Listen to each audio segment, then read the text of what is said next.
Excuse me, Chairman, would you be able to use your microphone? That would help. Thank you very much, Thomas. Good evening. My name is Matt Shakespeare. I'm the Chairman of the Personnel Committee.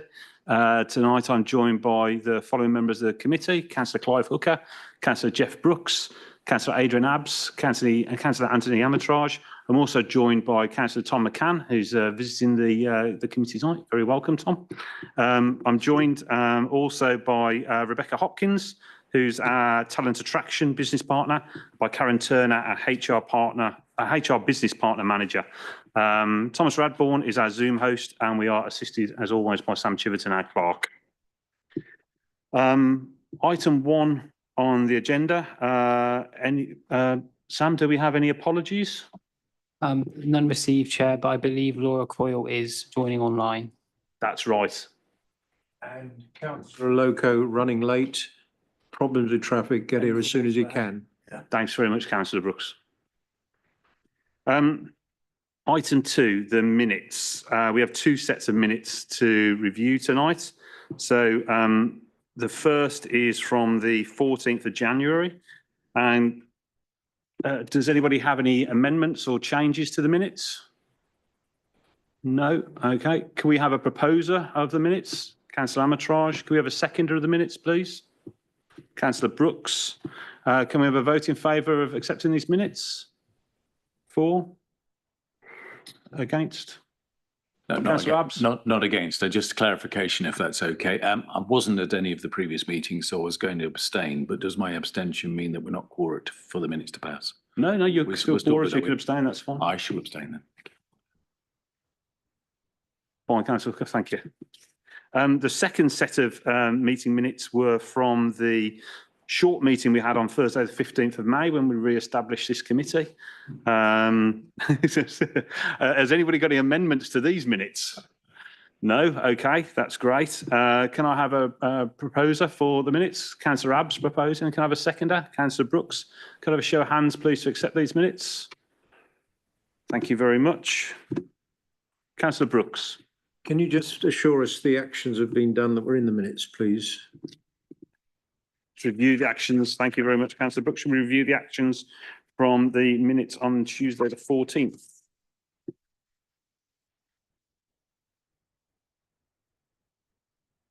So, yeah, the histogram. Yeah, it's mine, yeah.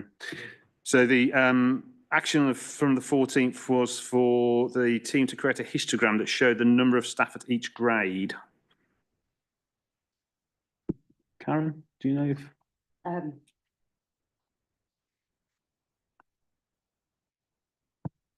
No, I need to look into that a little bit more. Okay, if you could come back to us before the next meeting, that'd be great. Thank you. Okay, item 3 on the agenda. Are there any... Another couple of actions, sir, on page 8. Apologies, you're absolutely right. Sam Hodson to advise whether completing appraisals were listed as a KPI for managers. Karen? Appraisals is listed as a corporate KPI. Would you mind just, because I will ask this same question again later, so maybe we'll pick it up then about what's the difference between a corporate KPI and an individual manager's KPI, because this is something that we've been talking about for some time. I'll bring that up then. And Karen, to discuss member access to wellbeing training with Sarah Clark. I have been advised that the member training is currently being looked at by Sarah. Okay. Do we have any, could you possibly get us a date for when we're going to have some feedback on that? Away. Thank you. And thanks, Councillor Brooks. Okay, item 3, declarations of interest. Do any members have a declaration of interest to declare? No. Okay. Then item 4 is an update on HR activity 2024-2025. Karen, would you be able to introduce the report, please? Yes, thank you. So, excuse me, Karen, sorry. Could I suggest the same as we did previously, that we take it one section at a time and then we break for questions at the end of that section on that section before moving on to the next? Would that be all right? That's fine. I was going to ask that. Thank you. So the purpose of this report is an information-only report for the purposes of updating on HR activity for the whole period of the 1st of April 2024 to the 31st of March 2025 for Personnel Committee. This report also includes annual data for the equality makeup of the workforce as at the 31st of March 2025, along with other relevant supporting employment data. So if I move on to section 4, which is the executive summary. So the report contains a section on the overarching employment data and equalities data either at the 31st of March 2025 or for the whole year of 24-25, which is Q1, Q2, Q3 and Q4. Against each data set, the date of the data or the period will be stated. So this report provides an update on recruitment activity, training, employee experience, performance management, casework and appraisal. The report includes the detail behind the statistics from HR, but the main items highlighted are that there has been an increase in the amount of casework within HR for the year compared to last year, 23-24. Casework includes disciplinary, capability, grievances, sickness absence, ill health retirement and related adjustments, 2P, restructures and redundancies. There has been a significant recruitment activity in the current year with an increase in new starters. That the voluntary turnover figure for all corporate staff has decreased to 10.4% for the current year from 11.09%. The crude turnover has slightly increased to 12.9% in the last 12 months from 12.47%. And then the sickness absence has decreased to 10.13 days per worker from 10.69 days for the same period in 23-24. What I also would like to state is that although the HR team also work with schools, this data is just corporate. Thank you. Is there any questions on section 4? Councillor Abbs. Yeah, thank you very much. I'm hoping for a little bit more detail, to be honest. The first thing I noted was the vacant post not accounted for, and there's a number of 88, but I couldn't find a breakdown. It says, okay, it'll be in these blocks, posts that are either on hold or only recently vacant. It would be nice to understand where that actually falls. Is it because they're on hold? Is it that they are awaiting instructions, or is there no budget? Chairman, can I clarify, because I am trying to help Karen Yeah, sorry. tonight. Are you referring to the 233 vacant posts? No. Apologies. I'm referring to 5.2, the little kind of table there, and the number 88, which says vacant posts not accounted for. Note posts are either on hold, only recently vacated, so awaiting instruction, or recruitment, or have no longer budget and require deletion. How did that break down, really? I think it's a good question. If you wouldn't mind just holding it until we go through section 5. Is it in section 5 later on? I thought we were in section 5. No, just in section 4 at the moment. Sorry, Councillor. Oh, I apologise. No. Went too early. Apologies. Councillor Hooker. Thank you. We might come on to this later, Karen, I don't know. When we specifically look at the days of sickness, I see you say it's gone down from 10.3 to 10.6, from 10.6. When I was working, you had 10 sort of statutory days sick you could take. This seems to be at the maximum here. Do we do a breakdown as to what the sickness is, or are they self-certified and we don't know is there a theme coming through of mental health, or we'll come on to that later maybe? When we go on to sickness later, Thank you. It will go through that then. Yeah. Thanks, Karen. Could you carry on with section 5? Thank you. So section 5 is regarding employment data. So at the back of the report on Appendix A, it details the employment data and equalities data relating to West Berks Council. 5.2 shows the table below shows the head count and post data for the last 5 years. The data excludes all temporary posts, agency or off-contract workers. So we have headcount and post FTE. Below the table, we state that from 24-25, posts are recorded as number of vacant posts, which relate to the number of wholly vacant posts rather than a part of a post being vacant. The table below shows a breakdown of the reasons posts are vacant as at the 31st of March 2025. So we had 233 vacant posts. Out of that 233, we had 83 live adverts. Some of those adverts could be for multiple posts. Onboarding, so commencing employment after the 31st of March, there was another 13. So that would have taken that down by no more. Agency workers we had that were filling role positions, which be 49. So the vacant posts that were not accounted for, so they are posts that are either on hold by the department, they've either recently only become vacant, so somebody's left, where the talent team are waiting on instructions on recruitment, or there is potential no budget for that position, and therefore it would maybe require deletion, and there is 88 posts of that.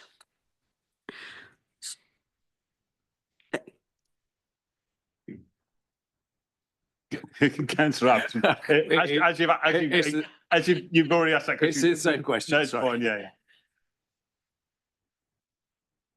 Sorry, could you repeat your question? Yeah, no, I got that you're saying there are 88 that encompass these conditions, but I was hoping that there was some detail there. What does that break down into? Yeah, how many of them are budget constrained, for instance?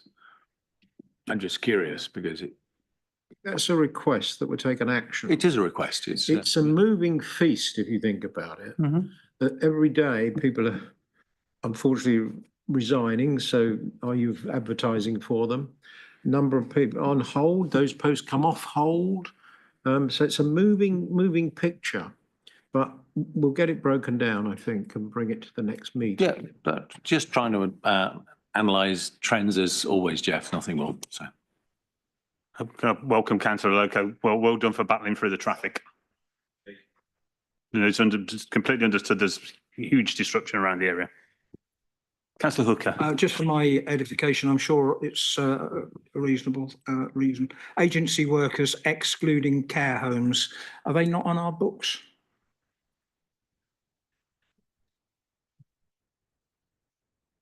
Yes, we do have a record of all the agency workers in care homes. The difficulty with them is they are usually mostly used to cover ad hoc absences. So the fluctuation in numbers is huge.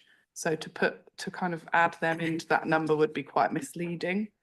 The number of workers that we have on the books at any one time is not necessarily the number of workers that are working at that exact time, if that makes sense. Yeah, Jeff, but there must be a core number of staff that need to be in the care home or homes to keep the home running. Jeff, 20 per. Can I clarify? Councillor please? Brooks, yeah. Can I clarify? And you get later on, you get data about the total number of temps in this report. You see, an agency worker, temporary worker, will go into a home perhaps one shift. There isn't a core per se. The core are the full-time employees. And then you build around them where you've got gaps in a shift to get that shift to a minimum level to run the care home or run that. Where are they shown as staff? They're not shown as staff. They're shown as agency workers later on, Becca, aren't they? That run our care homes. No, sorry, I'm not explaining myself very well. You have a number of full-time employees, managers, social care workers, nursing staff at care homes. And they're our staff. But there are around them a whole coterie, cohort of temporary workers coming and going. Yeah, I understand. Okay, and those are in the numbers later on in the report. So these 49 here are probably all, but maybe one or two less, professional workers, probably here for some months, possibly to a couple of years. So of course, we can give you more assurance that that's 49 actual people In various departments, in various. including planning or whatever. yeah. Correct. Karen, you have to carry on. So 5.3, as I previously said, the crude turnover has slightly increased to 12.9% in the last 12 months from 12.47. The number of vacant posts has decreased from 380 to 233 as of the 31st of March. And the average UK turnover rate is 14% or lower. Thank you. Councillor Brooks. The 380 has been really audited.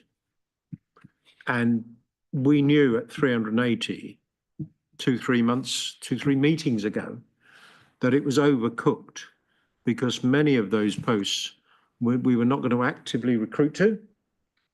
And equally, we may well have deleted some of those posts. So we can be more assured that 233 is the number of vacant posts. But as you can see, we're only trying to recruit to 83 at this point in time. Councillor Abbs. Yeah, thank you. Just the average UK turnover, it says the ideal rate is 14% for all employees, for civil servants. What's UK, so. UK? Okay. The only reason I query that is because I just did a quick search on the internet about what the average turnover rate is, and it's much, much higher than that in the UK. 34% it says here, which I'm struggling to believe because, you know, my business, if I have 5% turnover, I'll be worried, not 34 or 14. Where do we get that data from? Where do we get that number from? Do we know? If not, just let me know at some point in the future. It's fine. I will let you know. Thank you. Yeah, take that as an action. And That'd be again, great. Thank sorry, you. Chairman, but Councillor Abbs, myself, don't work in high turnover industries. Having been working at places like ICI Paints, running their recruitment, huge turnover, 50-60% on a production line. So the 34% I can see as merit when you take those different roles. But if you and I just compare it on professional workers, if we had 34%, we'd have our head in our hands, wouldn't we? Yeah. I think it's useful though because it's an unusual wording of the stats. So it's the average UK turnover ideal rate. So again, I've worked in businesses where the turnover is zero and you get the same stagnant ideas. It's nice actually to bring some normal people in. So if you wouldn't mind going and just in case that's like does it mean the average rate or does it mean what's optimised for bringing new people in and would be really helpful? Well, Thank you. especially the self-employed, they can't really sack themselves, can they? So, Yeah. Councillor McCann. Yes, thank you. Could I just get a little bit of clarification? I do understand if you can't get a breakdown this evening, but does of 5.3, the 233 vacancies, do those, and it may say further on in the report, I can't quite remember, would some of them be internal movement vacancies rather than people just leaving the organisation as such? And if it is, would you be able to work out like 25% are moving up, which is good, but it doesn't show that in the number, if you see what I mean? Thank you. It would almost certainly include some internal moves. I would think we can provide that data, but I'd have to go away and check. That's a good news, because not only are we getting good staff in, they're being promoted up through the system, which is actually the purpose of what we're trying to do here. Thank you. Karen. Sorry, Matt. Apologies, Laura, I didn't see your hand. No, up. it's okay. It's all right. I'm hiding away online. I just had a quick. I think that officers are to be praised for the reduction in the numbers, in particular in relation to the vacant posts. I mean, I know that some of this is deleting posts, but it's looking really healthy, and the turnover rate sounds as if it's good as well. I just had a quick question about the exit data, Karen. I just wondered, is there any kind of, it might be later in the report, any kind of trend in relation to the reasons for leaving? I mean, the obviously it says 17% have completed an exit interview. I just wondered if there was anything coming out of that gave us any particular concerns, or, you know, just in terms of why people are leaving when they do. We haven't quite got that far yet, Laura. Oh, I'm sorry. All I'm right, no. sorry. You'll be first in the line to. No, fine. I'm so sorry. Yeah. Okay. Karen. So I'm going to go on to 5.6 exit data. So over the last 12 months, we've had 201 leavers. We do ask everyone that leaves when they get an accept resignation letter to complete an exit interview, whether that is online because they are sent a Microsoft form to complete, or to have a face-to-face interview with a member of the HR business partnering team. We did, in the last 12 months, only have 17% of leavers that have completed an exit interview. And then we had also looked at leavers that had less than 1 year's service, and there was 14.4% that had less than 1 year's service. Now, if you go on to the next page, you have got... Okay, Councillor Brooks. Thank you, Chairman. And thank you, Karen. I'm sorry to interrupt your flow. I'm really pleased to see that we now have the percentage of leavers that have less than 1 year's service. That hasn't been available before. It talks about, we talk in recruitment about stick rates, and now we've got an 86% stick rate. We need to do better.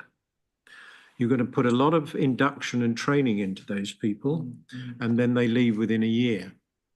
And it's true to say, and I think we do well in induction. I'm actually talking to a number of new recruits tomorrow as part of their induction process with the chief exec.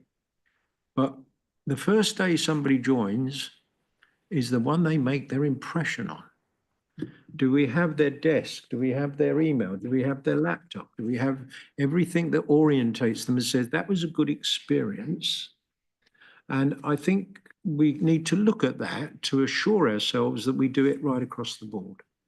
Because once they get here and land and feel at home quickly, then this becomes home for longer periods.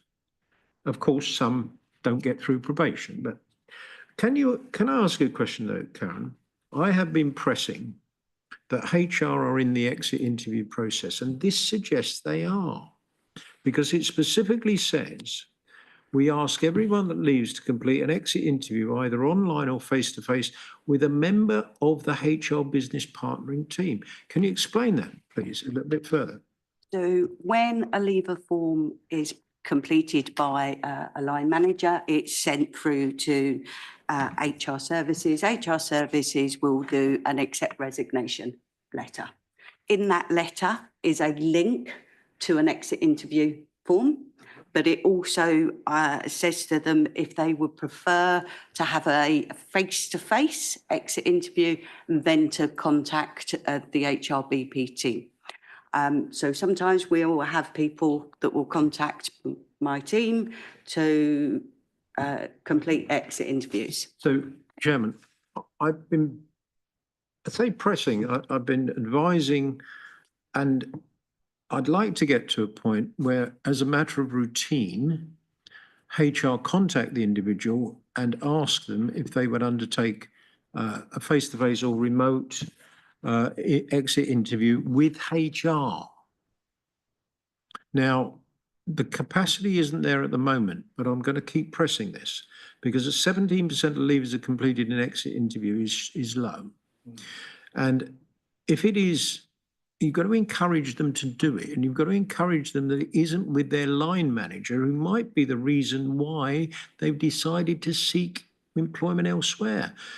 in many cases, it is people leave bosses, not companies or public organisations. So I will keep pressing that. And I'd like to think that that will go up to, I'd really like to think that we would get to a third of all leavers are prepared to describe their reasons and their experience. Because then you can get your lessons. Thank you. Councillor Coyle. I think it's an appropriate time to jump in for that, your question, which I think follows on very well from Jeff's point. Yeah, I mean, I'll repeat it, Karen. I was just wondering if there's any data on what the reasons given by those people were, and if there was any trend sort of coming out of that. The data on the graphs on the next page would just give me, for those under a year, just give me whether they were end of fixed term contracts or they were resignations, or whether they were dismissals during that period.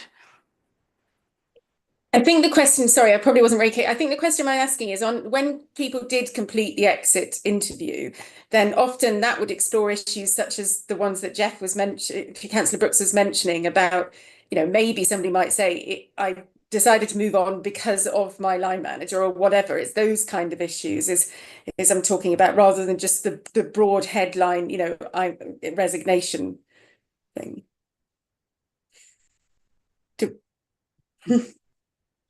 That I would need to take it away and to look at the data from those exit interviews. Thanks, Aaron. I think there's a number of people who think that probably a great idea. It's a really great source of, we've improved so much in the last couple of years. It'd be a really useful source of information about where we go next. Is it, as Jeff said, is it about management? Is it about bosses? Is it about management? Is it about salary? Is it about other opportunities? Councillor Abbs next. Yeah, I'm afraid it's similar things. And to Laura's point there, it was it 17%, that's 24 people, is it? 20, 30, yeah, 24 people out of 138. It's going to be difficult to draw any trend. In my industry, because people sign contracts and because they will have access to secure information, it's mandated that they have an exit interview. It's not an optional thing. Generally we want to know, and where you're going to is mandated as well. Is it not written into our contracts, and can it not be? Because my feeling is that a lot of these people are moving on to other positions in other councils. So it really would benefit as hugely, as Jeff was pointing out, to understand why they're going. It might be the boss, it might be the salary, it might be all sorts of reasons. But until we get to the bottom of that, we're going to find it very difficult to get to the truly low levels that we'd all hope to attain. I think that's absolutely right, Councillor Abbs. I think, as you say, having a greater pool of data would be more useful. Yeah, so well, but can we not mandate it, I suppose, is the core question I said there. My own experience from my business is that you can't force people to, unless you've got some form of, you're dealing with some form of confidential information or, national security, then you're unable to do that. You can ask. Well, you put it in the contract when they sign for the job that they must take part in the exit interview. Sorry, but to tell people where you're moving on to. You're basically, when they sign the employment contract, it's written into the employment contract that it must undertake an exit interview. Which it's in that, it's there. Absolutely, exit interview, but yeah, if they say nothing at the exit interview, that's different. But it's very rare that happens. So, Councillor Hooker. Yeah, I was going to come back on Councillor Brooks's point there on the importance of how the council presents itself on the starting day. I've experienced that myself, Jeff, when I turned up and sat there in my very early career, and it's still stuck with me now, 50 years later. You turn up and you're expected, but you're not welcomed, your desk's not ready, and it just laid the foundation of this is a company or a department in this case that's not got its act together. And I just wonder whether it's worth just to ensure that we put a bit of effort in with the managers when people do start, because it is important, this foundation that we lay down. I don't know, have we got an aid memoir for starters that actually ticks off? We make sure that everything is in place for these people and it's consistent across the board, whoever joins. That's only a point. There is an induction checklist that all managers need to go through with their new starters. So it's on looking at ordering laptops, ordering ID passes, all of the before, and then on the day, going through with them, with the manager of who's in the team, introducing them into the team, putting an induction program together, meeting other people within the department, key contacts from other areas. Now, that is the departmental manager's responsibility. We do it for our HR staff, but the managers need to do it for their own new starters. Councillor Brooks. Thank you, Chairman. If it's 17% of turnover on leavers, you've got about 34 pieces of data. And I think it'd be reasonable, even at that number, to highlight some of the reasons for leaving. They may not all be critical. They may be, I've had a terrific experience here, but I've decided to emigrate to Australia. I think we could anonymously unattributed some of these comments, because I think there might be some good ones amongst some more tricky ones. I don't think it's practical to say in your contract of employment, if you leave this organisation, you will have to tell us why. I'm not sure what the drivers would be that they would support it when they're going out the door anyway and do it. And I don't think we would not be withholding their final payment until they do. So you might be able to do that in your business, and I could perhaps do that in mine, but it's not the public sector way. If we can get this 34 up in this example to 50, 60, you're going to get richer data. But I think it's reasonable to bring back some trends. You know, if there was 34 people, 4 retired, 10 went for more money, you know, you get a bit of an understanding of the trends, but you also could get some nice comments. And I remember going to help an organisation. They said, look, this is what the last 12 people have said when they're leaving. This is the thing we have to fix. So lots of wisdom could come out of it. We just got to get a bit better at it, I think, yeah. If I may, Chairman, I think you slightly misunderstood what I said, Jeff, is that in the employment contract, they're mandated to participate in an interview. They obviously can't be forced to say anything in that interview, but it's like the same way we have an induction checklist, we have an exit checklist. Have we done these things? Have you added the laptop in, the badge, this, that, and the other? So the fact that, you know, someone's sitting in front of someone else generally results in them giving a reason why they're leaving, which gives us what we're looking for. Nobody's forcing, except for, okay, we need to do with, this is a step you must participate in, especially if they're going to go, like I think that most of them are going, to other councils. I think there's been a reasonable discussion on that, and probably some good actions around looking, you know, as Councillor Brooks said about, you know, what are the barriers to people taking part in that? You know, are there things where we can, you know, put it with HR people rather than people's managers? Can we make it something you can't ignore? So you get that appointment put into your calendar for the 2 days before you leave, rather than just having a survey put through and you think, actually, I'm going to go to the pub and say goodbye to my colleagues. You know, so there's things we can do there. Councillor Lowe. Thank you, Chair. Actually, I mean, Councillor Abbs actually just picked on what I was going to say, because I think the issue really is not about what you say. It's about the fact that there should be an exit interview. And also, I mean, looking at that data, I think when you see a spike like that, it naturally would beget the need for more analysis behind it. And I think it's important to actually have that analysis, because it seems to me that, you know, that resignation's hiding and quite a multitude of sins, if you like. Okay. Thanks, Councillor Logan. I think it's worthwhile then minuting that we'd like to see a breakdown of that resignation figure, and then maybe think about what actions we can take in order to increase the participation of the exit interview. Councillor McCann. I'll just waive my question. I think we're getting to where we need to get to in that one. Thank you very much. So moving on to the next section, talent attraction. Rebecca, is that with you? Thank you. It is, thank you. So this section of the report covers the area of recruitment, early careers and agency. So starting off with recruitment, just to highlight a few aspects. So in the last 12 months, we have moved to iTrent for recruitment, and we are building reporting from this. We have developed and rolled out our new employee value proposition, EVP, and employer branding. We've also rolled out our new careers site, including a dedicated page for schools recruitment. The launch of that site and the EPP has seen an increase in traffic to the careers site of 90%, from 14,000 users to 26,000 in the 7 months since its launch. Also, the number of users landing on our careers site from online search engines has increased by 280%. We've also increased our presence on social media around recruitment, resulting in 1,284 users landing on the site from social media versus only 25 users in the 7 months before its launch. We've also simplified the application process and including accepting CVs, which has reduced the rate of abandoned applications. So that's applications started but not submitted, from an average of 63% in April 2023 to an average of 23% over the last 6 months. We have done a lot of senior recruitment in the past year, and you can see the detail of which posts of that within the report.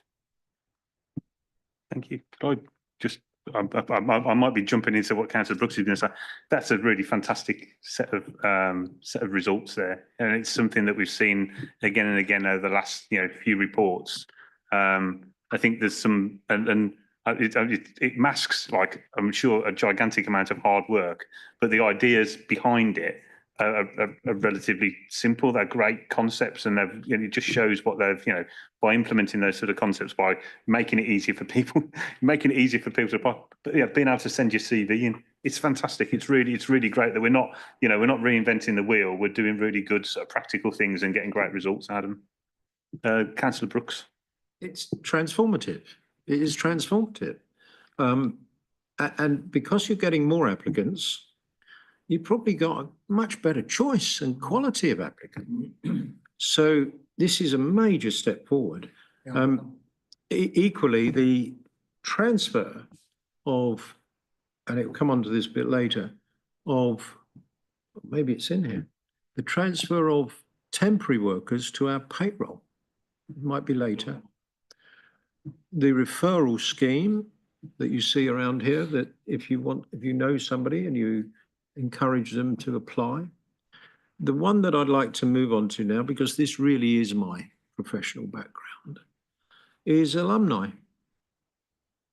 201 people leave this organisation every year. 101 of them you might want back. So are we keeping in touch with them? And now there's some limitations on this because there's some system limitations. We need a modular iTrent to be able to track certain people and equally people who apply but are not successful, but we believe they could be very good for this organisation. We could reach out to them directly in a future campaign if they agree to let their CV stay on our system for, say, 2 years. So there's still more to go using techniques that are tried and trusted. But the one I'd like to feel we could do pretty quickly is alumni, because then you have a pool of people who say, you left to go touring. Are you over it now? We have a job. So but it is a terrific success story. Thank you. Rebecca. Okay, so moving on to early careers. Sorry. Could you just explain what the process was at 6.4? Simplifying the application, including accepting CVs. Didn't we accept CVs before? We started accepting How did you CVs. shortlist without a CV? So it was all in an application form before. Yeah. Well, no, it was an online application form, but it was quite a lengthy application form, and you didn't have the ability to attach your CV. Now it's a much shorter application form. Thank you. That's enough. Yeah, fine. That's fine. We got there. Okay. Thank you. That's fine. So moving on to early careers. So the highlights, so we're currently spending our full levy amount that we recruit annually, spending 500,000 on apprenticeship courses. We have had a shift in our focus from entry-level apprenticeships to degree and master's level apprenticeships. Yeah, that was kind of the highlights that Sam asked me to cover. So just if there's any questions on any of it. Councillor McCann. Yes, as a new person to this organisation, this is actually very reassuring. It's clear that we're keeping up with the trends on how we actually employ people and how we find people.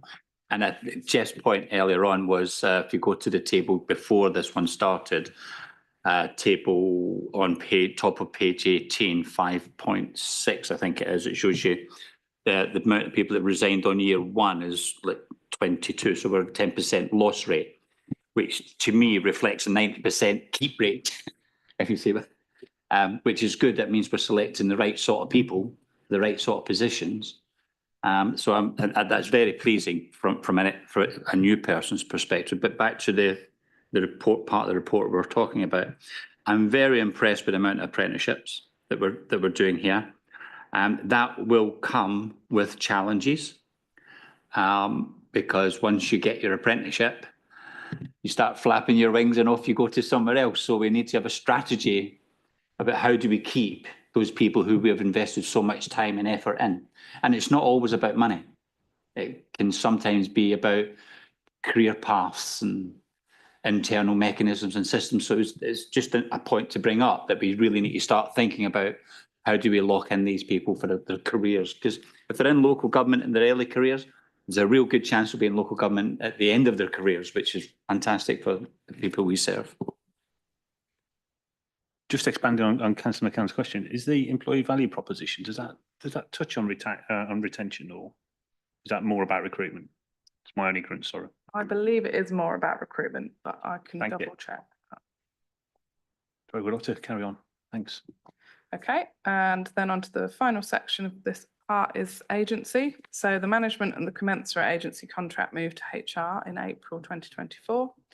So at the time this report was produced, the number of agency workers was 114 versus 169 in the previous year and 229 in the year before that, showing a year-on-year reduction. At the time of this report, we'd had 61 agency workers move into direct employment since January 2023, saving just under £912,000. Agency spend has reduced year on year and a total of 4.5 million overall. Thank you. That, for me, I would say every time we look at this report, for me, that is the absolute number one thing that we've done here. I think it's absolutely fantastic. Particularly, we've moved 61 people who work in here every day. They're still working here every day, doing the same job at the same desk, still delivering the same value, and it saves us almost £1 million. It's absolutely fantastic.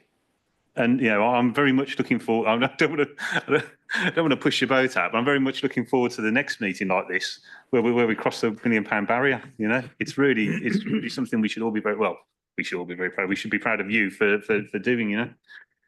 Councillor Loco.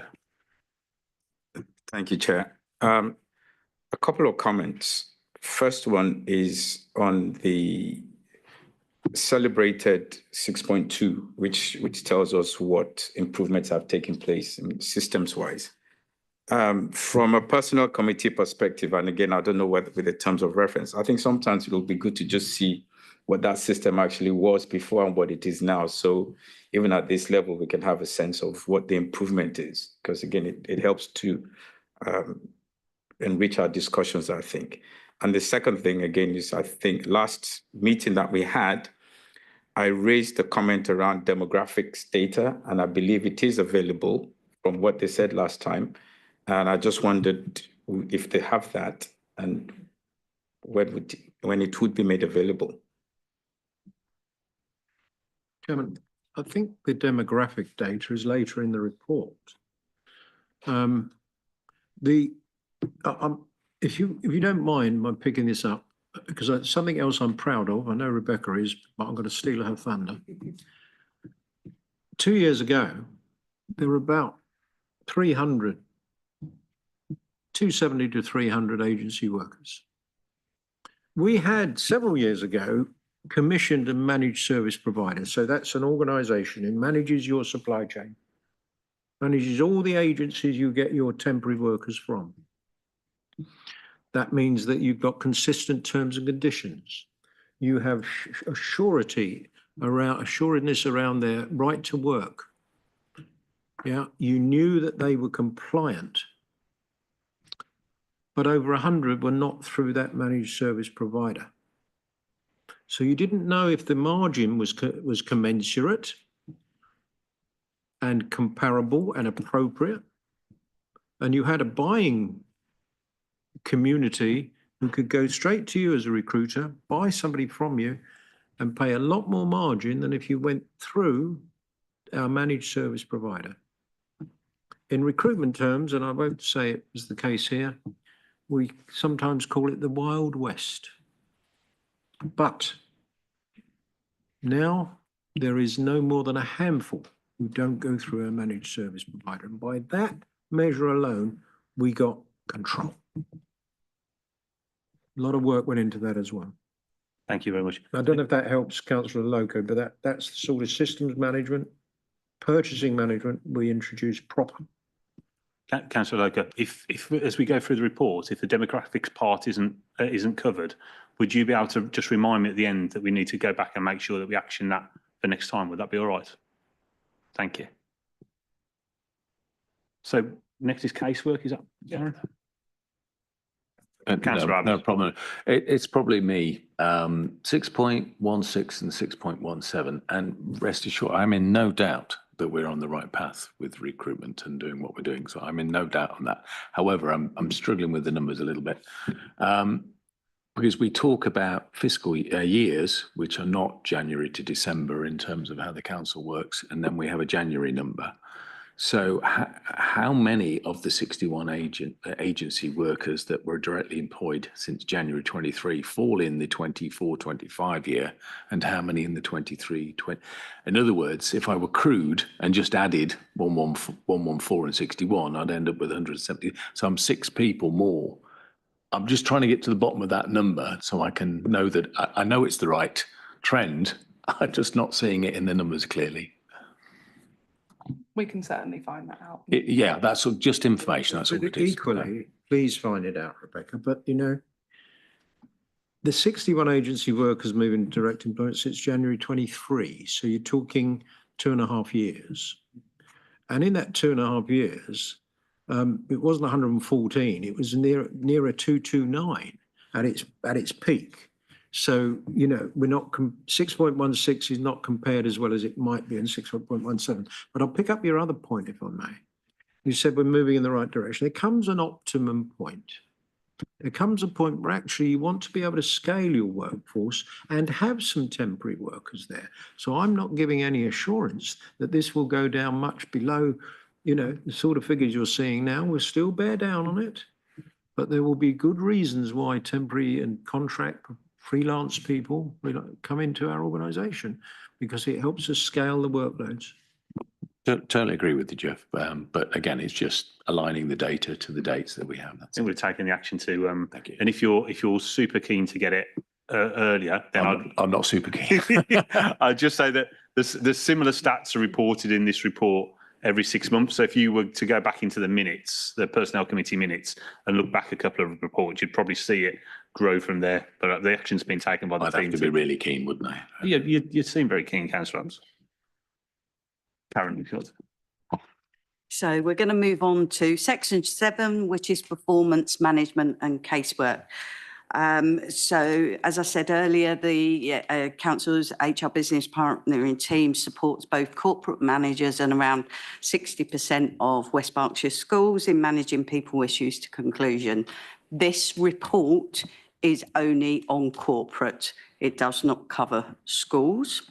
So under performance management, we have disciplinary and capability. We cover grievances, sickness absence, ill health retirement and related adjustments, 2P restructures and redundancies. So at 7.3, the table 1 below shows the number of formal and informal cases within corporate for 5 full years. The numbers have increased significantly for 24-25 compared to the last year. Table 2 on 7.4 shows then the mix of informal and formal casework. So during the previous 4 years, formal casework had made up between 23% and 57% of all cases recorded. Over the 24/25, formal casework has increased to 65%. So informal casework is generally the first stage of any procedure. So you're supporting, the team are supporting the line managers and providing them advice and guidance. Once that's exhausted, then it then moves on to a formal casework takes place. So then on a 7.5, the table shows the variation in the main types of cases over the last 5 years. Actual numbers are not given to ensure confidentiality and data protection. However, formal sickness absence cases have risen this year, as well as disciplinary and formal grievances.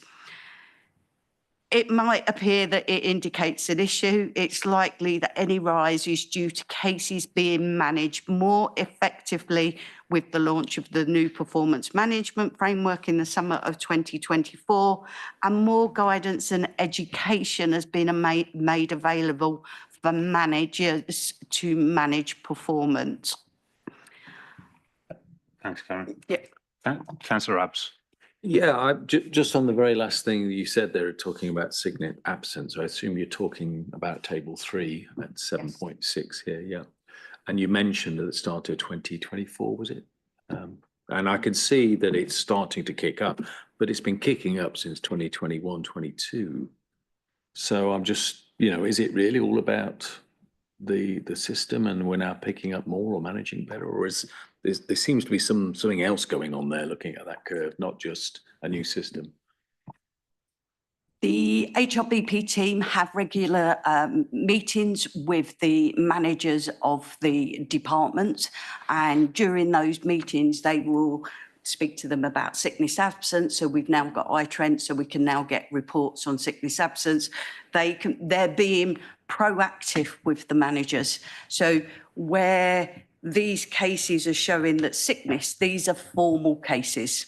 So this is where we're being proactive with the managers. We're looking at supporting the managers with their sickness absence and going through processes rather than nobody's supporting and looking after the employees. I'll expand on that a little bit.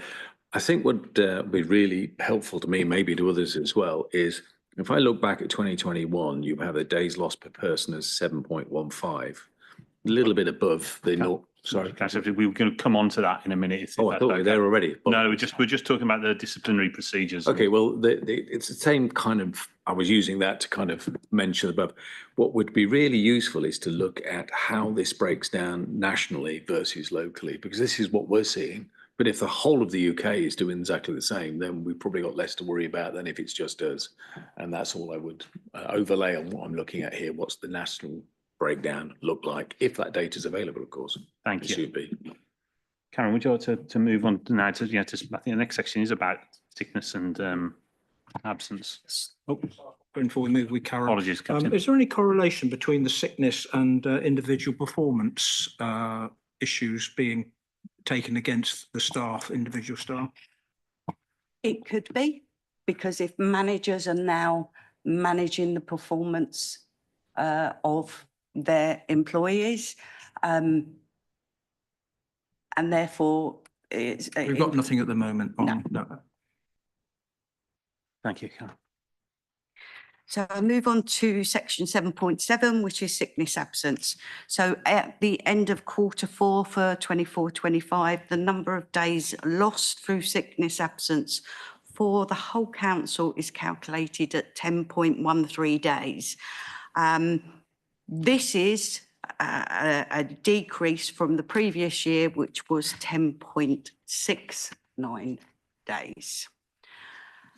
7.8 is a table which shows the number of days lost per person per directorate, and then 7.9 compares the figures on this year to the previous 4 years. Please carry on. I think there'll be a set of questions Yes. probably as we go through this whole section, because it's very interlinked. So it'd be useful, I think, to cover that next section, and we can go back to some questions. So 7.10, a short-term sickness versus long-term absence. A long-term absence is defined as continuing sickness absence of more than 28 consecutive calendar days. During 24-25, long-term sickness absence was at 52% of all sickness absences. In 23-24, it was at 64.2%. So it shows a significant decrease in long-term absence. However, 24-25 short-term absence has significantly increased to 48% of all sickness absence from where it was 35.8% in 23-24. The most common reason for long-term absence for 24-25 was mental health conditions, which was at 24.8%. And the most common reason for short-term in 24-25 was minor illnesses, which was colds, coughs, flus, and that was at 14.6%. However, the top three overall reasons for sickness absence in 24-25 were mental health conditions at 33.4%, minor illnesses at 15%, and musculoskeletal problems at 14.4%. So overall, mental health conditions has slightly decreased by 4.9% in 24-25 compared to 23-24. However, mental health conditions remains the significant reason for long-term sickness absence, and in total with 33.4% of all sickness absence, both long and short-term, was due to mental health conditions. I would like to state that we have also introduced a new workplace attendance procedure on the 1st of May this year, and we are looking at more educational materials and advice to support a proactive approach to sickness absence. Thank you very much, Karen. This is an area where we've had a number of questions on absence over the last couple of years, and I believe that in many cases, when I think a lot of us who don't work in local government were sort of quite surprised by the numbers, and that when we've sort of questioned that, the answers sometimes have been, well, you know, local government's different, yeah, and I'm going to do what I've be accused now of doing what I've asked everybody else not to and dip forward in the report. But if you look at the benchmarking section in the next report, it mentions the ONS survey on workplace absence for all sectors, and in there in table 13B, as I'm sure you're aware, it actually does have the absence rates for local governments. And the average absence rate for local government in 23-24, the last data published, was 5.8 days. 5.7 days. So we are just at first glance quite a way above that. And when you look at table 12, which gives us a breakdown for the reason for absence. Table 12 gives it by not just local government, but all public sector.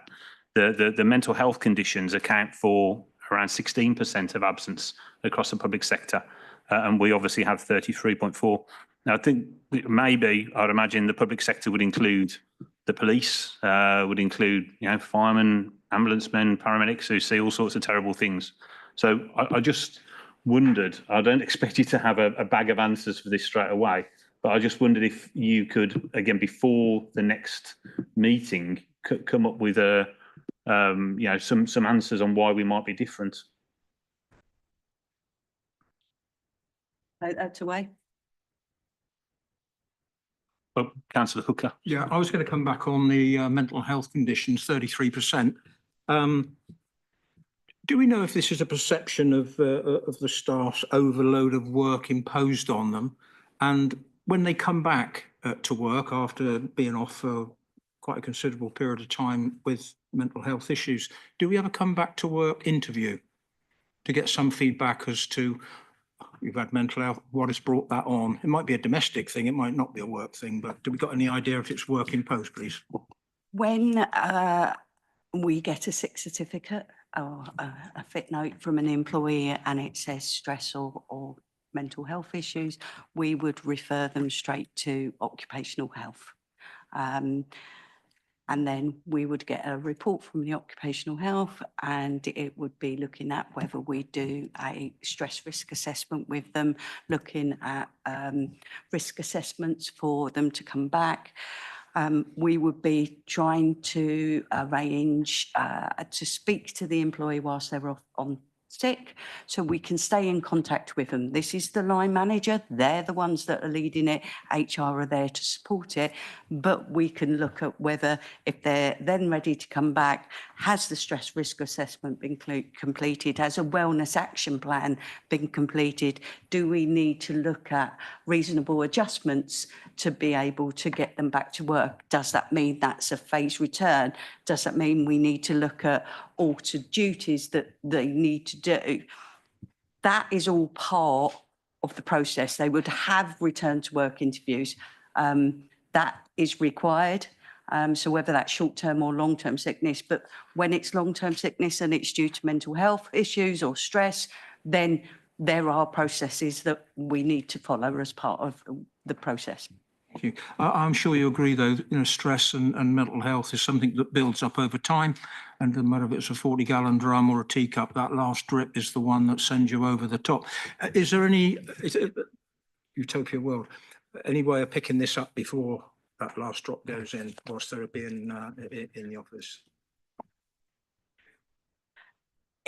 When I go on to 7.8 on the employee experience, that will go into a bit more detail into it.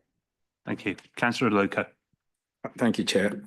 Just for comparison's sake, really, because look at the 7.8 that has the days lost by directorate. I just wondered if there's a correlation between the mental health conditions of that percentage and the directorates. I mean, perhaps there's a particular unit or directorate that is suffering more from mental health conditions. And I don't know if you've done the analysis or not, and perhaps if one can sort of drill down further to see if there's a particular one. Because the adult and social care has a very high, well, has the highest. So is there kind of a correlation between that and mental health, perhaps?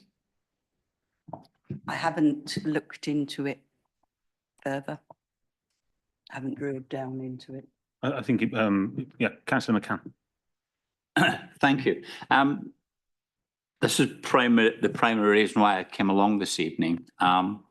This report, and I think it was slightly tweaked. I went to the exec briefing and then the exec, and now it's coming to here because we're following a process. And though I'm quite new to this authority, I do like processes. That's probably why I'm involved in local government. And I have concerns. It's not about what we're doing, it's about how we're doing it. And I understand that there's stress and tensions between different departments because there's workloads and there's people are off sick. But I think if you read the entire report from the beginning of it, when we start doing from 6, I think it is, from 6 all the way back to where we're currently at, there's a theme running through saying we're getting people in, but we're losing them. There's people going off sick, and we're not quite sure where those tensions are in the system. We're not sure if it's our fault, or is it their fault, is it 50-50, 30-40, 60-90, whatever. And it drove me to thinking about how are we supporting the staff that we currently employ. And I looked at our wellbeing services that we have, which is great. I think we need to do a fair bit more to make that user friendly, so it's not all digital and it's not all remote. I think we need to bring that in-house somehow and look at how we do that, so that we don't have to go off sick before we can get some wellbeing services. There may actually be some wellbeing services built in, even down to the organisation I work for, Octopus Energy. who actually have massage, my apologies, get the wrong terminology there, have a masseuse to come in to actually help people with the shoulders so they don't get sore back, so they don't go off with musculoskeletal issues, and can run through stress. And you book slot times so they come every second Monday or every third Friday, whatever it is. But we actually have a situation where we're supporting staff in the building rather only when they go off sick, if you see what I mean. And that becomes into that prevention issue that we're sort of talking about. I had some other issues with the national sickness rates against our sickness rates. I find them concerning. And again, this is pure information, and there is no drill down in a lot of this at the moment. And I'd like perhaps if with Jeff as a portfolio holder, if we could perhaps have something in a bit more detail from his perspective on how do we deliver the well-being support systems further downstream, which saves us money in sicknesses, agency workers, workloads which are transferred to other staff members, or workload just not picked up because there is no one else. So I'd be very interested to hear if we can do something like that to get a bit more information on how we can present this so that we can not just tell the staff that we're really concerned and we're really helpful and we're that kind of employer, that we actually show them. And it does actually have a financial benefit to the administration as well. So that was to you and to Jeff, if that's okay. Councillor Brooks. I think we ought to make sure at the next meeting there is a full briefing on all the measures we take for that pastoral care and that safety net that says if you're struggling, talk to somebody. We do have around the organisation mental health aiders. We will see them if you go around the organisation. There's a little sign saying I'm a mental health aider. I think you're saying you are yourself. Is that being used as well as it should be? I think we need to review that.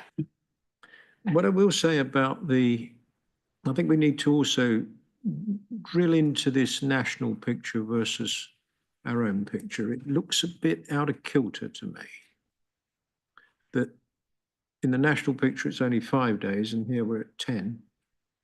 I'd like to do some more research on that, because I've not worked at too many places where it's under 7 or 8. So I think there's some research to make, just challenge, not challenge it, but assure ourselves of that. The adult social care, spike, if you like, and not a spike because it's being inconsistent. Look at the pie chart, 7.8, 15.4 days adult social care. It sticks out, doesn't it? And that affects the overall figure as well, of course.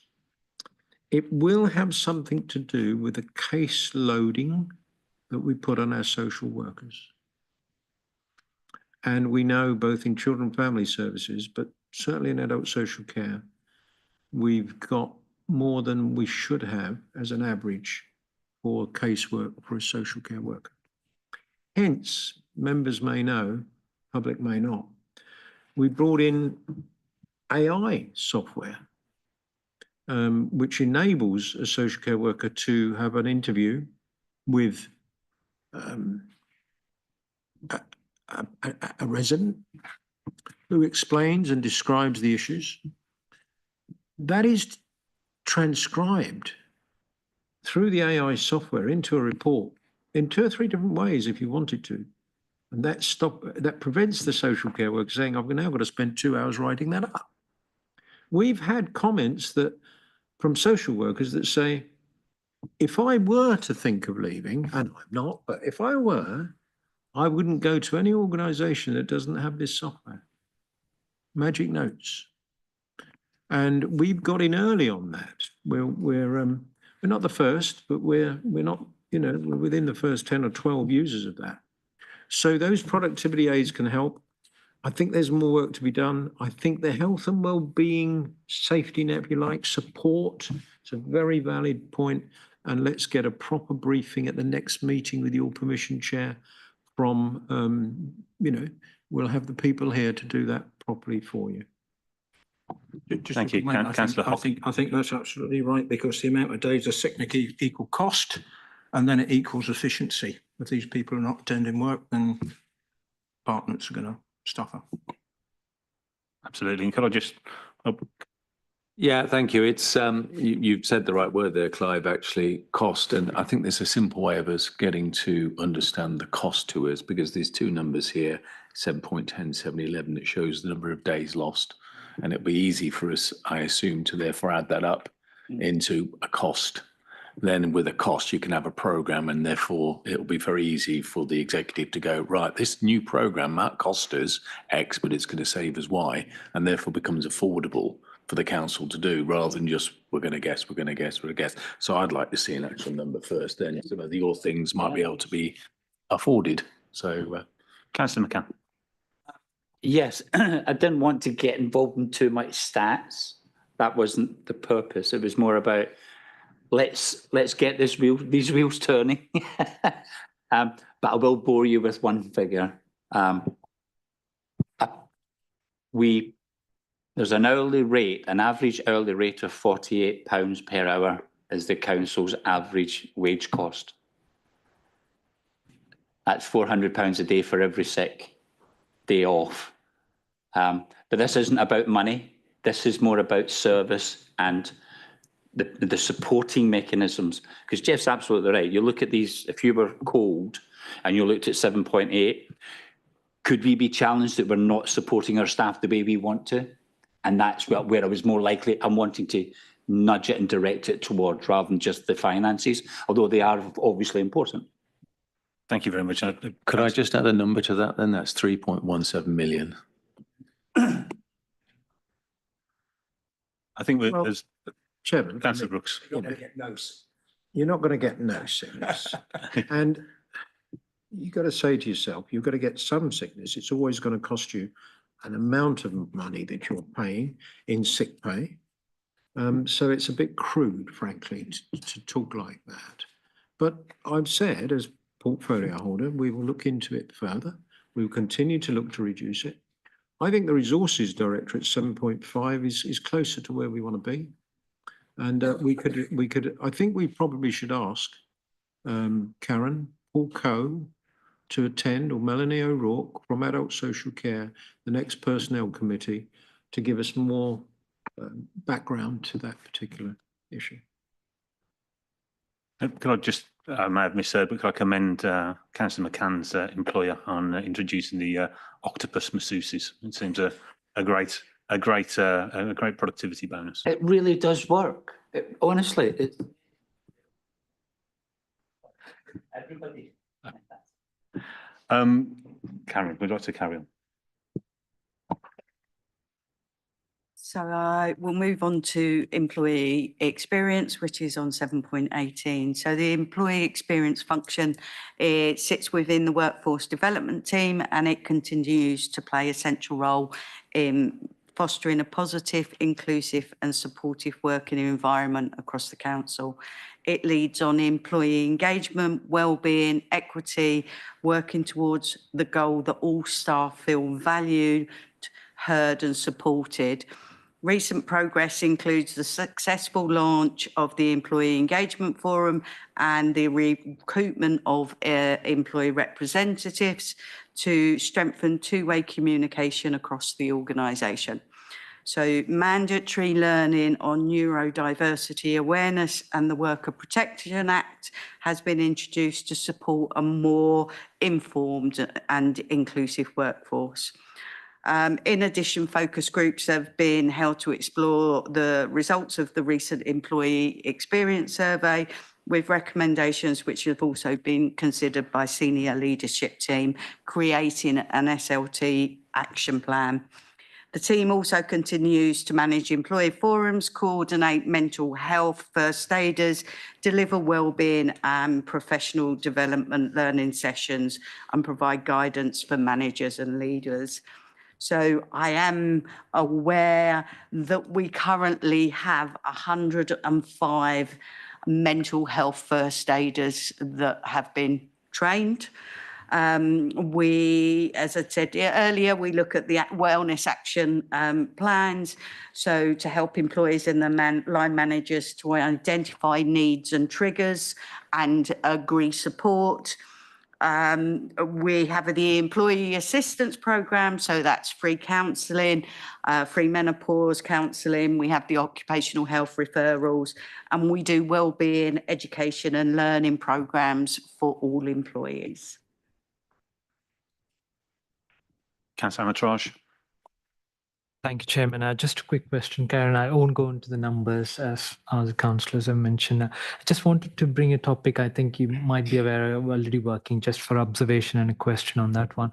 With the Ridgeway Council discussion going on or subject to consultations, I know it's too premature or too early to talk about, but staff may be feeling a bit apprehensive, or they may have questions on what their role is going to be, how it's going to affect their roles and positions, and there's going to be optimization which result in redundancies potentially. So I'm not articulating or coming to that there will be, but I'm trying to see, like, from an HR position function perspective, how you're helping or how you're addressing those queries. Maybe there's staff coming out to HR, to their line managers, and starting to ponder or wonder how that's going to impact them. So is it, my question is, I'm coming to is how you're addressing them, how as an employee experience perspective, HR function, how you're addressing those concerns and taking care of that. Thank you.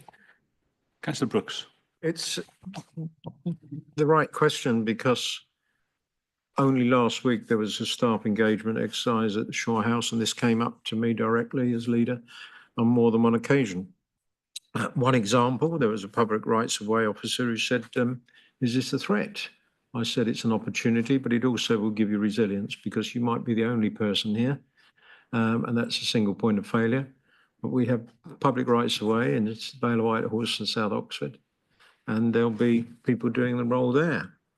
So I tried to give reassurance, and we're continuing to give reassurance, that it is the more senior staff where there will be consolidation. We have 15 top staff here with the top table and the table below, service directors. And they will have opportunity to get larger, more responsible roles, or they'll decide something else or whatever. That consolidation will happen. But, you know, we'll still have the same amount of roads. We'll still have the same probably amount of planning applications. And so those officers who are processing that work, I don't think will particularly diminish. But I do understand the anxiety. But change can be good as well as threatening. But we will continue to try and reassure staff, both operationally and me as leader and the executive. Thank you. So if we move on to section 8, appraisals. As we know, West Berkshire Council requires employees to have an annual appraisal. The annual appraisal and performance development plans are utilised to ensure that there's a balance between the strategic objectives of the council, the respective service, and to support staff development. So the current data that was recorded for the number of appraisals that were completed in 24-25, so please remember this is only up to the 31st of March 25, was 356 appraisals. So there's a change to what is included in that figure, because previously when it was inputted into the system, it would include one-to-one meetings. Now on iTrent, we are only measuring the appraisal. Now, so whilst the data, it requires the manager to add the date of the appraisal into iTrent, whilst regular communication takes place to encourage that, we can't guarantee that managers are doing it. So that figure may seem low compared to the number of heads that we do have in the business. So it doesn't mean that appraisals are not taking place. It's just that the date is not being recorded onto iTrent. We're looking at developing iTrent further, so more information is required, but supports an employee-centric approach to undertaking the appraisals. Now, we do also expect that appraisals will go up this year because the appraisal period is from March to June. So we're hoping that those figures are going to go up from what they were at that time. So there's been an appraisal reminder campaign that's been run by HR. We've had drop-in sessions talking through managers how to conduct appraisals. There's been communications in the reporter and in the know, and posters have been displayed around the council. And on the next page, you'll see one of the posters that we've got that was out. Thanks very much. Councillor Coyle. Thank you. I suppose I find this section a little bit concerning in the sense that, as far as I can tell, it means that we don't, and correct me if I'm wrong, we don't really know whether these appraisals are taking place or not at the moment, because the only mechanism for reviewing it is whether somebody puts the date in, which they may not do, but that might mean that they're taking place and it might mean that they're not. And I just think that appraisals are really important from both sides, both in terms of performance, but also actually keeping your employees happy, because, you know, key things can come out of those. And so it seems really important that they should be taking place. And I just wondered how quickly we're going to get a system up where we actually know that they are. And also, is there a consistency about what people have to do? I mean, you know, is there a common form that people are completing? And if there is, then couldn't the forms just all be uploaded? And that couldn't that just be something the manager has to do? So there's a process. So when an appraisal is going to happen, the manager will send the appraisal form to the employee. We'll ask them to complete parts of section of the form and then send it back to the manager before the appraisal meeting. And then during that meeting, it's a two-way conversation. They go through the objectives that were set last time. They will look at the behavioural framework and answer questions on what they've done within the role to achieve those behavioural framework competencies. And then they look at the objectives for the next year between them. The employee then would complete the form again, so updating their objectives. It's then sent to the manager. The manager then puts their comments on it, and it's then registered. So the manager then, all they have to do is go into iTrent and put in the date that they completed the appraisal. Also part of that appraisal then is the personal development plan. So all employees should be being spoken to about their career aspirations. What are they wanting to be, doing? What training do they want to be doing? But this is all management led. This isn't, HR aren't in those conversations. The conversations are between the employee and the manager. So all we can do is promote the appraisals, promote the process and what needs to be done. Thank you. Councillor Loker. Thank you, Chair. And that's just kind of building on what Councillor Coyle has just mentioned. And I want to believe that and I think I understand that the activity actually takes place. So appraisals take place. The issue is the data that's being captured, recording that. And I think this report should actually be clear about that this happens, and this is a number of appraisals that has happened. What the system captures, if it doesn't capture it, it doesn't. But that doesn't mean the activity hasn't happened. Because when you take this, it tells you, you get the impression that appraisals are not happening, but they are. It's just that IT rent is not capturing that data. And I think that the fact that there's a manual override should be reflected in this report that says, this does happen, and this is the number of appraisals that have happened. because straight away you look at this and it becomes a very concerning issue that appraisals are not taking place. And this is a key. I mean, this is probably the only time in the year where employees actually get a chance to voice their concerns. And I wonder if there's a link between this and the number of resignations taking place as well. I don't know, but I think there's a need to actually make sure that this is well documented, whether the system captures it or not. Thank you. Councillor Abbs. Corrected. Sorry, I've lost my point now, so forget it. Thank you. Councillor Brooks. The thing that troubles me, and I will take away from this, is that HR are working to encourage this data being input. It's an interesting statement, really.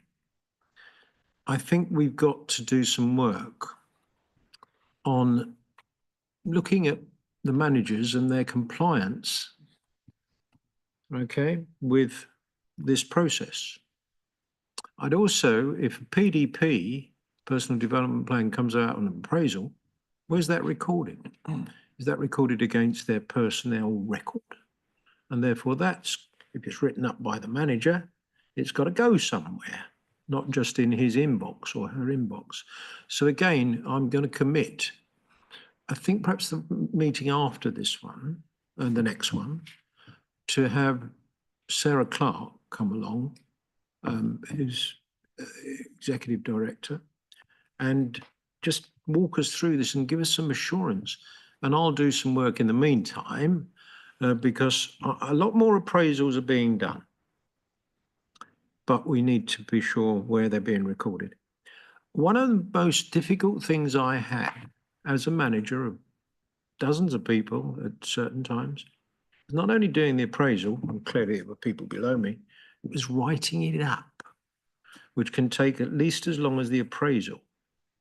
And that's where your chasing managers, Karen's nodding, look, that's where your chasing managers say, you did the face-to-face, but you didn't do the write-up, or did you do the write-up? It's a continual chase, but we'll address it.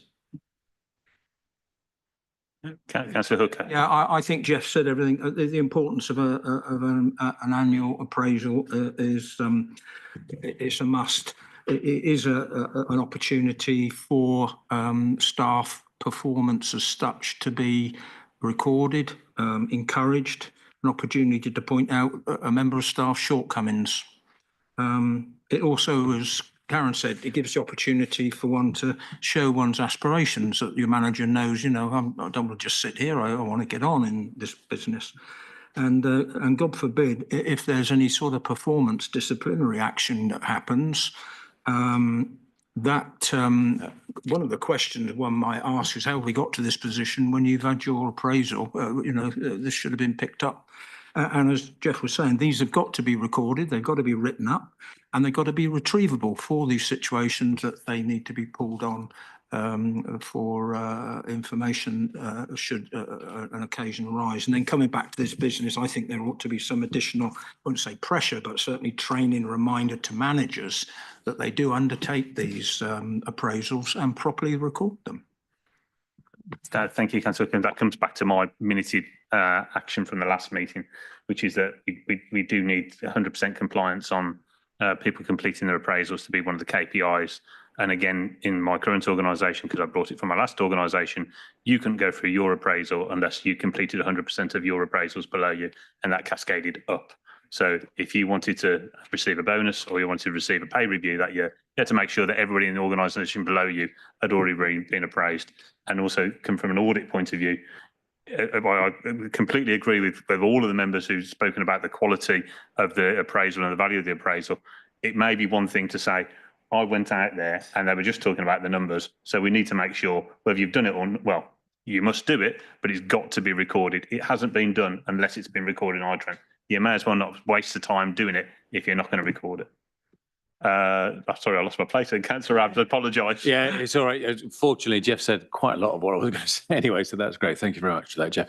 I'm just trying to get to the bottom of it, because in 40 years, I've never been in a company where what you were doing, your employment record wasn't kept somewhere, starting with bits of paper through into the digital age. Are we actually saying that we don't record?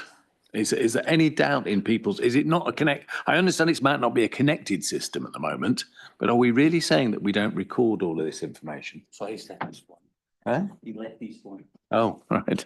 So are we really saying that we're not recording all this information somewhere already, even if it's not connected? I think what we're saying is when an appraisal is completed, it needs to be logged onto iTrent, which is the HR systems, with the date that it's been done. So I'm not saying that it's the appraisal hasn't been completed. And during those 12 months, there needs to be every 4 to 6 weeks, one-to-one check-ins with the employee.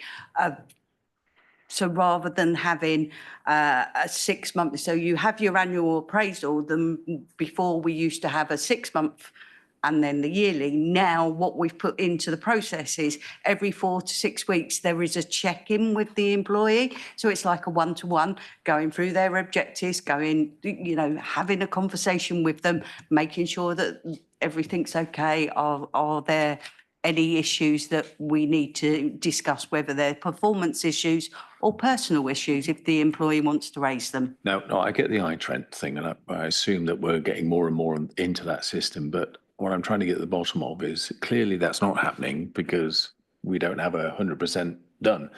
But is the information recorded in some other system, or is it really just in the kind of the manager's inbox? Or we did this, we set your KPI. Because if so, how many of these people that are not having an appraisal that they should have had are actually on some kind of bonus scheme? I assume we have bonus schemes within the council somewhere. Or don't we have that in the council?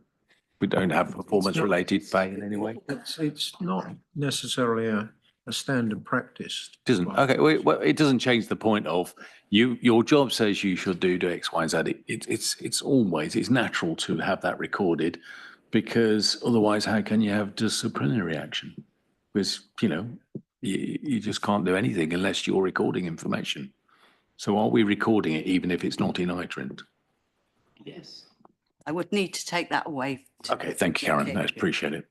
Councillor McCann. Yeah, thank you. I'm really reassured what Jeff has said, that we're going to get the senior officers in, and this is, can we make sure that we can drill down in their information? Because sometimes senior officers turn up and just paint a big brush and they go, oh no, I haven't got that to hand. But this is something where we actually, if we've identified an issue, that they turn up with the solutions to our concerns. Otherwise we'll just lose 2 or 3 months. My final point in this is to reassure the HR department and the staff there, we're not having a dig at the information. We're having a dig at the information, but not the department, because actually all you're really doing is collating. And it's the other parts of the organisation that it looks like we've got to focus on to make sure that they do their part. So that enables you to do your part, which then allows us to do our part. So that's if that's helpful. Councillor Aloka. Apologies if it appears that you're just belaboring the point, but I'm a trained auditor, and that's how I work. Because it seems to me that there's a bit of a lacuna between the employee experience, what has been recorded, what has been reported here, and what is coming out from the appraisal process. Because I'm not getting a sense that the appraisal process is well captured. The fact that you've just said that you need to go and check back gives me a sense that there's some kind of a lacuna there, which I think begs a deeper question, really, as to really the real data behind the employee experience. Because that appraisal process, as we all have that experience, is very key, both to the employer, the manager, and the employee. Because that's once or twice a year where you get the opportunity to actually demonstrate your progress or not. So how do you, if this is not happening, or if it's not well captured, how is that process working? That's the question that's just niggling at the back of my mind. But I think it's happening. I just think it's not recorded or reported. Thank you. Councillor Brooks. I think that's the nub of it. These are taking place and we need assurance that they're being recorded as having taken place. I'll give you an assurance, Councillor McCann, that when Sarah Clark comes along, she'll have the answers, not the broad brush, okay? Thank you. But it's an area, you see, we hang on an appraisal as if it's the be all and end all. It is an important part of management.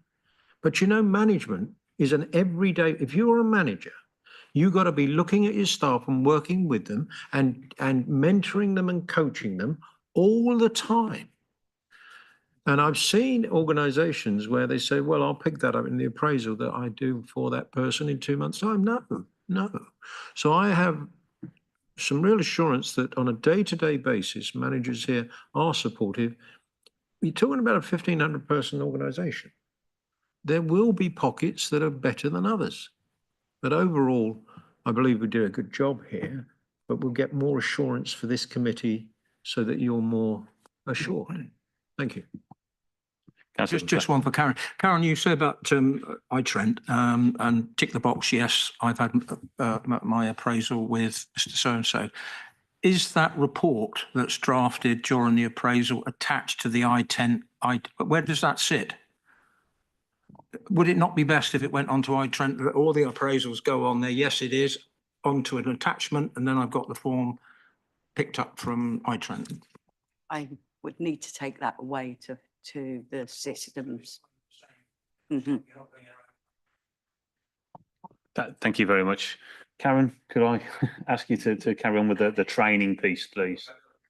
Yeah, a lot of notes you've got there. Thank you. So we will move on to section 9, training. So the corporate training programme consists of mandatory and non-mandatory training. Some mandatory training is used to calculate the corporate KPIs, which are reported centrally.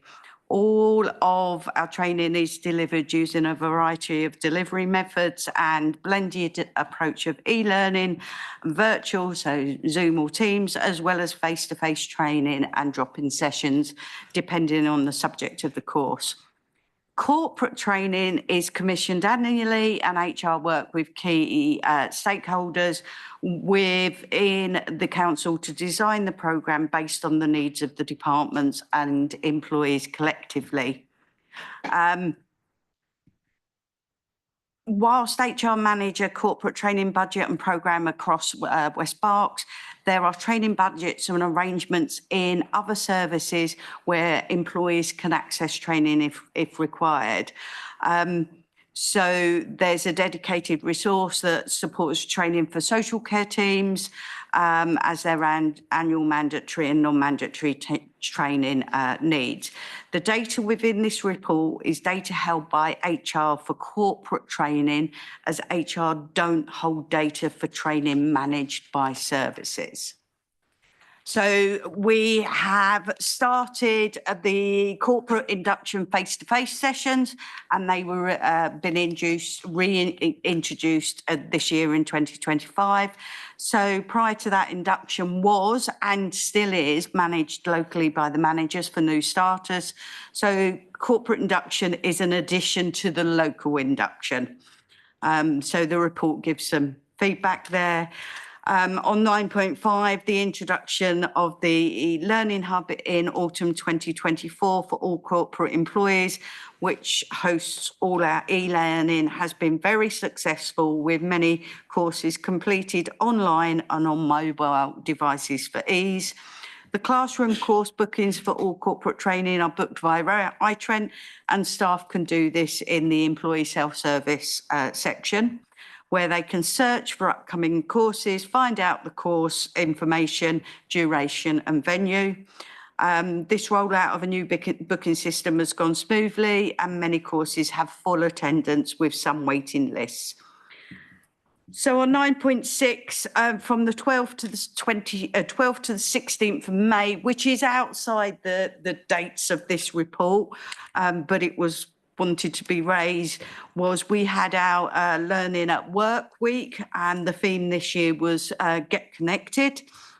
So we look forward, the team would look forward to reporting on this in the future. There were many sessions held, such as an AI webinar from ICT, a coaching workshop from the Coaching Hub, and many more. So we had approximately 325 employees attend the sessions run throughout the week. So on 9.7, it shows you the number of employees that have completed at least one course for 2024-25 and then back 4 years. Percentage of employees completing any course, and then total courses completed. So as you will see, the number of completed courses this year is significantly higher than it was in other years. This is due, we believe, to the introduction of the new suite of mandatory courses. But as again, the table above only relates to corporate training. It's not reflective of all training and employee development that takes place. So we do offer an internal coaching network and opportunities for mentoring as part of their learning approach for employees. Whilst this is still in its infancy and there is no current data held of volume of usage, it's felt that this will further support employees in undertaking their roles with any future development ambitions.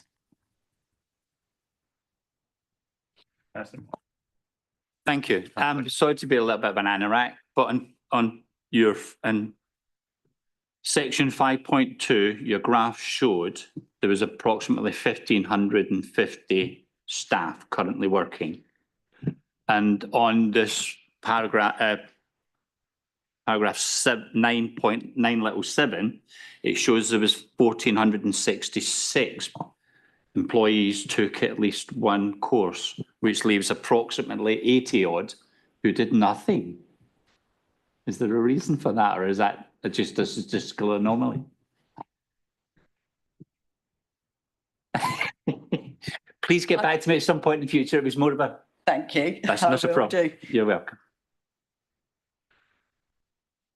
So if there's no more questions, I'd like to very much thank Karen and Rebecca for answering all of our questions tonight. There was a lot of good information that you provided and a lot of interesting things for you, unfortunately, for you to go away with and come back for. So thank you very much. Oh, apologies, Councillor Loco. The diversity question, yes, of course. Yes. Sorry, Councillor Loco. Could you? I think there's some analysis there, but the bit at recruitment is missing at this stage. So there's an analysis of the headcount. Yes. But not the recruitment that's taking place. So because you need to know what's happening as people are coming up. So if you don't have that base data, you can't see what's going on as they move up. Okay, and is that sufficient to be able to provide that data for Councillor Loco? I think they capture it. I would like to see. Could I have some more detail, please? I think you capture that at application stage, where you have to state, you know, your ethnicity, your age, your religion, all those things. It's optional data, I think, but I think people do. It's called the quality section, and I will talk to the talent team. Yeah. Okay. Thank you. Councillor Abbs. Yeah, really minor on 9.7 table. I've read it 3 or 4 times. The number of employees who completed at least one course, give a number, percentage of employees completing any course. So that could be one course. They have to, isn't it the same thing? Yeah, but I think for those of us not as mathematically sharp as yourself, Councillor Abson, I'm not. And to take the 1550 from table from 5.2 and bring it down, it was well, it's not quite, because it's 95.19 and it's 94.2, so there's an anomaly in the. So I don't quite understand why the numbers are. If it's the same thing, then it should be the percentage. Exactly. Yeah. Which is why I asked the point. Which is why I indicated the point rather than driving down too far. I think, but to be honest, all I would have said is we only need one line there, or with 2 bits a day. If it's the same thing, it's the 2 things, right? It's 95% or 141,466 people. So that was it. Thank you. Councillor Hooker. Yeah, one question, a bit burning in my mind. I'm sure Karen can answer this, going back to appraisals. Did staff fill in an appraisal form before their appraisal interview? To give the opportunity to say what their achievements have been, what they think they've attained, what their training requirements they think they may need, and their aspirations up front before the interview. As long as there's a form, that's the question. Yeah, there is a form.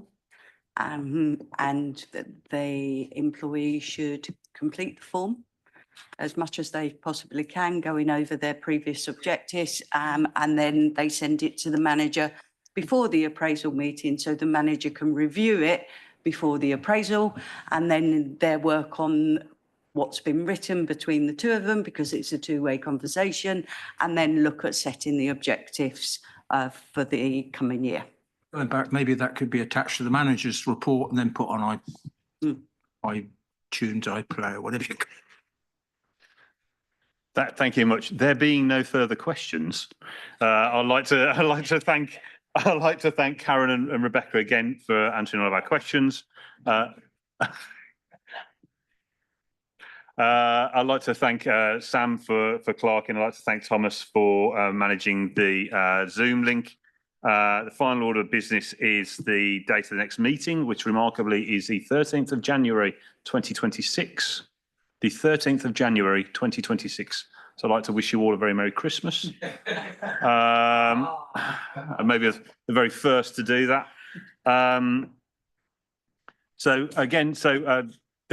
All of the business has been covered, so I'd now like to conclude the meeting. Thank you.